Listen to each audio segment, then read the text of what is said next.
Этот форум – настоящий рай для гурманов, чего стоит одна продукция, представленная нашей республикой. Как обычно, экспозиция Ингушетии вызвала интерес и ажиотаж. Гости форума только и успевают пробовать и перерывами хвалить продукцию за высокое качество и вкус. Похоже на говядину.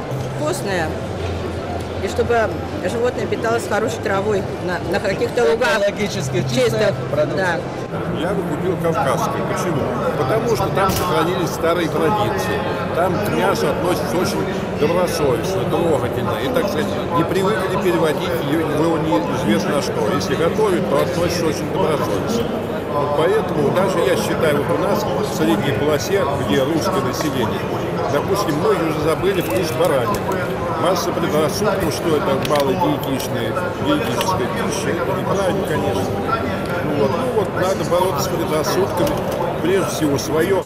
На стенде Минсельхоза Республики представлены инвестиционные проекты региона, направленные на импортозамещение в сфере сельского хозяйства. Сад-гигант Ингушетия, птицекомплекс Южный, агрохолдинг Сунжа и многие другие. Более 80 наименований продукции, начиная с фруктов и заканчивая мясной продукцией. Ингушетия представила на ярмарке не только достижения в сельском хозяйстве, но и знакомит гостей форума с культурой ингушского народа. На площадке выставлены изделия декоративно-прикладного искусства. Особый интерес и восхищение вызвала ювелирная работа с шоколадом. Я привезла шоколад 29 видов и конфитюры 8 видов. Это новый сорт. Шоколад больше привезла, чем в прошлом году. 18 новых видов шоколада мы запустили. Сзади у нас башни, наша ингушская красота. Чистый шоколад, это ручная работа. Она делалась 12 дней. Тут у нас невеста, жигит, малые, большие, боевая башня.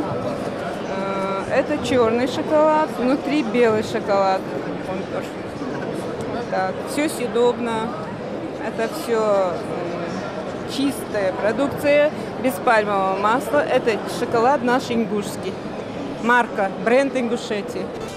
Ежегодная осенняя выставка «Золотая осень» собрала ведущих аграриев со всей страны. Свою продукцию в столицу привезли почти 50 регионов.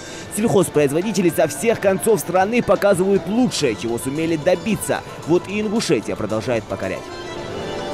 Интересная представленная экспозиция. Очень интересно, что у вас кроме аграрных достижений, да, там фрукты ваши, яблоки, еще что-то, представлены также и творческие вещи, такие как картины. То есть это показывает такой более широкий обзор того, что есть в республике, и с чем можно познакомиться здесь. И, наверное, хочется приехать и познакомиться лично уже на вашей территории. Кавказские республики всегда очень красиво, ярко и шумно представляют себя. И нам очень приятно, что рядом с нами Республика Ингушетия. Нам вас было вчера слышно.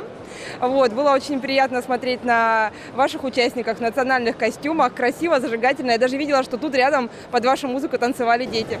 На 20-й выставке «Золотая осень», которая проходит под девизом «Возможности без границ», акцент сделан на экспорт. Только в минувшем году за 4 дня выставки с иностранцами подписали соглашение о поставках российской продукции на общую сумму свыше 3 миллиардов рублей.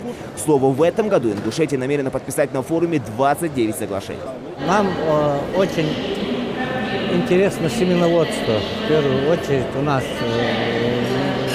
проблемы с семенами, небольшие проблемы, от которых надо нам уходить, надо раз и навсегда решить проблему с семеноводством. Вот я вчера проводил беседу с представителем Росагроцентра, на котором мы предварительно договорились решить эту тему республики семенами.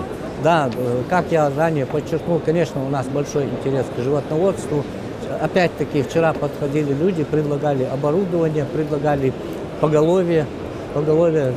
Мы обменялись контактами, и по приезду домой будет дано поручение отделу животноводства, отделу растениеводства для проведения переговоров, для заключения всевозможных контрактов. Договоренности позволят и расширить экспорт ингушских товаров, в том числе в зарубежные страны. Кстати, по предложению руководителя субъекта Юнусбека Евкурова о развитии продовольственной кооперации на базе сада-гиганта Ингушетия в министерстве создадут отдел по работе с малым и средним предпринимательством. Зелимхан Калоев, Гапур Киев, Новости 24.